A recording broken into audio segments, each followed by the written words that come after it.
The cycle for zinc is just starting, I believe, and there's going to be an opportunity for the next 3 to 5 years, I think, to really do something very positive. Hitting a 3-month high last week, copper prices retreated after the holiday weekend amid signs that global demand is waning as the second half of the year begins. It wasn't a celebratory week for the red metal, with prices spending a majority of the time in negative territory, and the complex showing signs of being overbought. The rout couldn't even be reversed this morning when the latest U.S. jobs report showed 222,000 Americans joined the labor market during June, shattering the forecast of 175,000 jobs and presented yet another sign that the economy is on solid footing. But the data was partially offset by manufacturing data in China that is raising concerns on the health of the world's largest consumer of base metals. The country's property market remains white hot.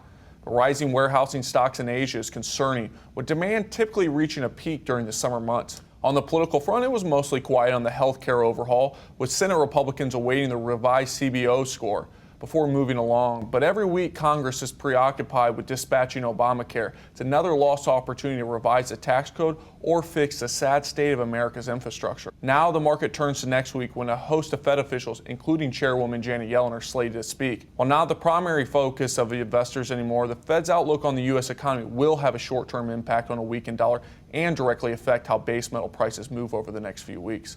I'm Don Barker from the Metal Bulletin Group in Chicago.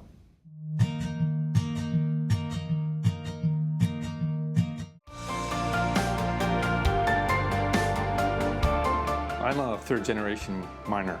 My grandfather left the Ukraine back in the 20s and went mining in Quebec. My father took over from there, and actually I was born in a Nicaraguan mining camp. So I graduated out of Nova Scotia, and then I went up to Timmins, where I was fortunate to work for a company called Noranda. And it was an interesting job for me because I got to do just about every engineering job that you could do on a mining side. So I did rock mechanics, I did project management, chief mining engineer's jobs. I did all of those things, and I got them under my belt, and then I got recruited to come here with Zinc 1.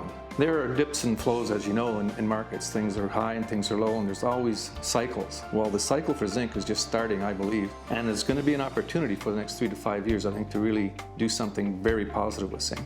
Typically, around the world, you have stockpiled zinc ready to go to the smelters. Over the last 25 years, you average about 42 days. They're down below 20 days right now, and it's dropping. So now you have China as kind of on a rebound right now. Everybody, if you look at the forecast, they're back in the saddle, they're doing very well. You got the States coming on board, you got India coming on board, and nobody's even talking about the other economies like Vietnam. And you have all of this happening, but you have depleting resources of zinc going on. So it's going to take a while, and I'm sure at some point there'll be more production coming on stream. And we want to be part of that, and we want to do it, and we want to do it very quickly. We started looking for projects, but we had a very clear mandate. And our mandate was, my wheelhouse is building mines and operating them and designing them. It's not really exploring. Then this opportunity came. It was called the Bangura. We think we can be into a construction phase within 2 years and be in production within 3. One of the reasons that Bangura is so special is that it's located in Peru. It's a wonderful country to mine in. So we have a highway that arrives very close to it. It's all paved, so access to it is very easy, and there's a very good dirt road that was put in by the previous operator. The beauty of this particular project is the grade that it has.